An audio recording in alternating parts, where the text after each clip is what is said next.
आप सभी जानते ही हैं कि tan 45 डिग्री की वैल्यू 1 होती है, लेकिन क्या आप ये जानते हैं कि tan 45 डिग्री की वैल्यू 1 ही क्यों होती है? आज हम इसी को जानेंगे और इसको जानेंगे कि ये 1 ही क्यों आती है, इसकी जगह कोई और वैल्यू क्यों नहीं आती। यहाँ पर इसको जानने के लिए सिंपल हमें ट्रिग्नोमेट्री का बेसिक पता होना चाहिए, वो आप सभी को पता है। जैसे ट्रिग्नोमेट्री में 6 रेशो होते हैं, साइन, कॉस, टेन, कॉट, सेक, कोसेक। इनकी सहायता से हम राइट एंगल ट्रायंगल में साइड और एंगल के बीच में संबंध बताते हैं। यहाँ पर हमें प्रूव करना है, ये जानना है कि tan 45 डिग्री की वैल्यू 1 कैसे आती है।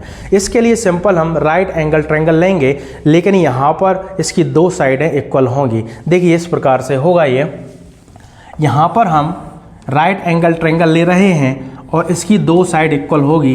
ए बी सी ये पॉइंट रख दिए, ये सी एंगल मेरा 90 डिग्री का होगा, इसलिए इसको राइट एंगल ट्रायंगल बोलेंगे। और यहाँ पर हम ए सी और बी सी साइड को इक्वल मानेंगे, इनकी वैल्यू हमने लिख दी x है। अब यहाँ पर आप सभी जानते हैं कि जब 2 साइड इक्वल होंगी और एक एंगल हमारा 90 डिग्री का बना रहा है, तो बचा हुआ जो एंगल A और B है इनकी वैल्यू भी 90 डिग्री होगी। तो ये दोनों एंगलों की वैल्यू हमारी 45 डिग्री और इसकी भी 45 डिग्री ही होगी, क्योंकि 2 साइड हमारी AC और BC इक्वल हैं और यहाँ पर C एंगल 90 डिग्री का है। तो ट्रायंगल में तीनों ही एंगलों का सम 180 डिग्री होता है। जब एक एंगल 90 डिग्री का हो गया तो हमारा बचा हुआ एंगल 90 डिग्री होगा।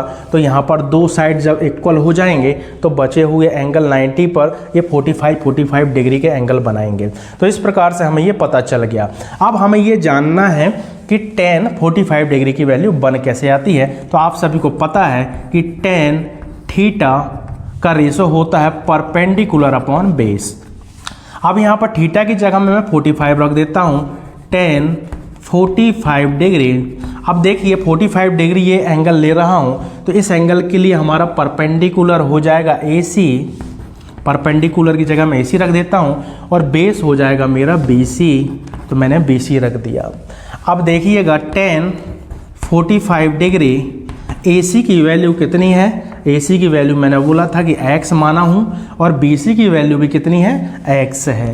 ये x से x कैंसिल हो जाता है, तो tan 45 डिग्री की वैल्यू जब x से x कैंसिल हो गया तो यहाँ पर ये 1 बचेगा।